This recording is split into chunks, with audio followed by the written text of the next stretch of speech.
Alright, today is day 23, and we're going to touch on the topic of unbecoming. Within us, we have many belief systems from our environment growing up. We experience how love was meant to look like, how family was meant to be, how we were meant to receive love and acceptance by those closest to us. And a lot of times, because honestly, our parents aren't God, we grow up with this void within us feeling like, if only I could gain the acceptance of my family, if only what I did was enough for them.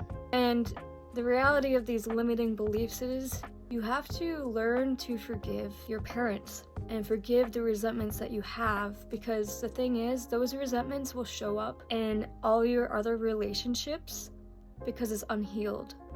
And what do I mean by this? What I mean is that if you feel like you had to prove yourself to be loved whenever, let's say from your father, then you're gonna show up when other people challenge you, and that same energy of having to prove yourself, instead of coming from a healed angle of knowing that people are imperfect. It's just the nature of this reality that we live in.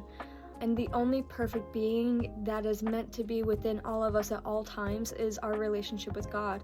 And that's why it's such an intimate relationship, because it's like, no matter where I am in the world, no matter what I'm doing, I've never been alone, and I'll never be alone, and I've been seen in every single struggle. There's something really beautiful in that. God is just a witness to your life with you, and there's a loving witness that's like in each experience with you, and it just takes you acknowledging that that is within you always. And so I feel like the process of unbecoming genuinely is learning how to forgive your parents, learning how to forgive them for their insufficiencies, because the reality is these people are not God. I came to this earth, I know that I feel within me that I chose my family to learn the lessons that I needed to about myself. And I love my family, they're amazing. But the thing is, like, I have to do the work to identify what are the resentments that I have in my relationship with my parents, and how does that come up in every other area of my life situationally.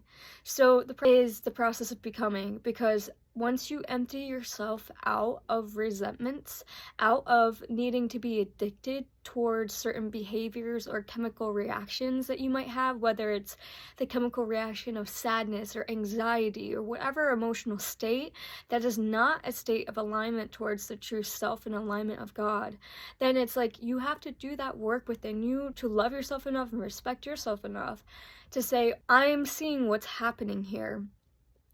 There is a belief system here that's playing out, and it's causing rifts in my reality in a way that I don't want it to be. So this is what I'm learning. I'm learning how to respect myself enough to look at my resentments and no longer attach my self-worth to other people and their decisions and the way that my parents weren't able to be everything for me. Because the reality is, my parents were never meant to be, and your parents were never meant to be either. They're human beings. And the only relationship and being that is capable of being everything that we ever need and is our relationship to God. And so it's prioritizing yourself over everything, because it's about who you become through the process of becoming one with love. That's the point of it. And so, I don't know, I say this to you in sharing that this is my human experience. These are the things that I believe in, that I'm working through, that I'm trying to physically understand. This is a transformational work that I value. And the thing is, like, I just want to live the most aligned, authentic life possible. I want to love the people that I know I'm called to love with all of my being, and I also don't want to live out of alignment towards the beliefs and values that I have. So taking the time to really look and be like, oh, what do I actually value? What are the values that I'm not aligning myself to, that I'm saying that I want to, but I'm not showing up for myself? Lorelei Hermosi says, fuck your feelings, follow the plan. And there's been so many times I felt like I wanted to do certain things, and that's fine, But the thing is, like, if I had just followed the plan and not given into whatever desire in that moment, I would have respected myself more because I would have chosen what really aligned with me at that time.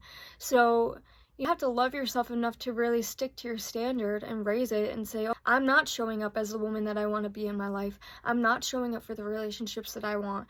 I'm not showing up to be everything that I know I'm capable of being. So I have to set myself aside and be like, oh, this is reality and we're not living there anymore. We're not going to be ashamed about this anymore. We're going to look at it and we're going to say it's okay and this is done and over with, and now just fuck your feelings, move on and do the right thing.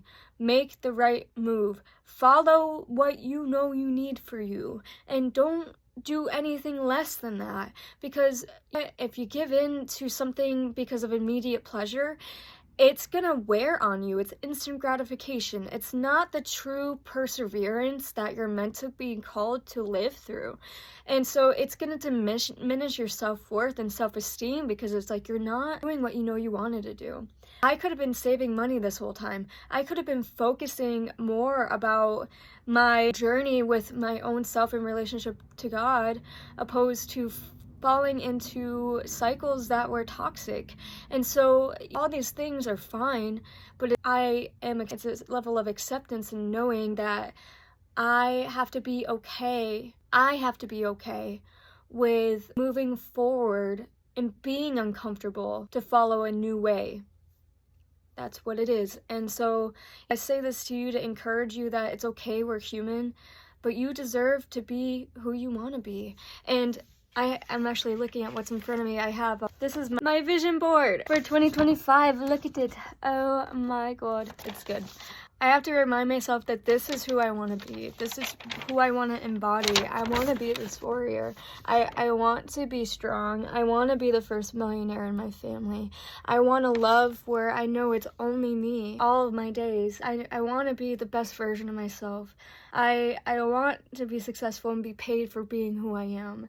And I know it's possible. And so I just want to encourage you that in order to become who you want to become, you must unlearn and unbecome all of that you've been programmed to be. I'm here for you. I support you. I see you. I understand you. I know what it's like to go through these things, but you're not alone. And any day and any moment you could choose to become a new person, and you could choose that through forgiveness. So I hope you forgive yourself enough, and I hope you choose a new life, because it's possible for you. And that's why Jesus died for humanity, but to show us that we can live a new life if we want to. We must die to ourselves and our desires to love other people and man. That's really it. It's that simple. And so I hope you may die to yourself in your old ways, forgive yourself, and love man, because you deserve it too.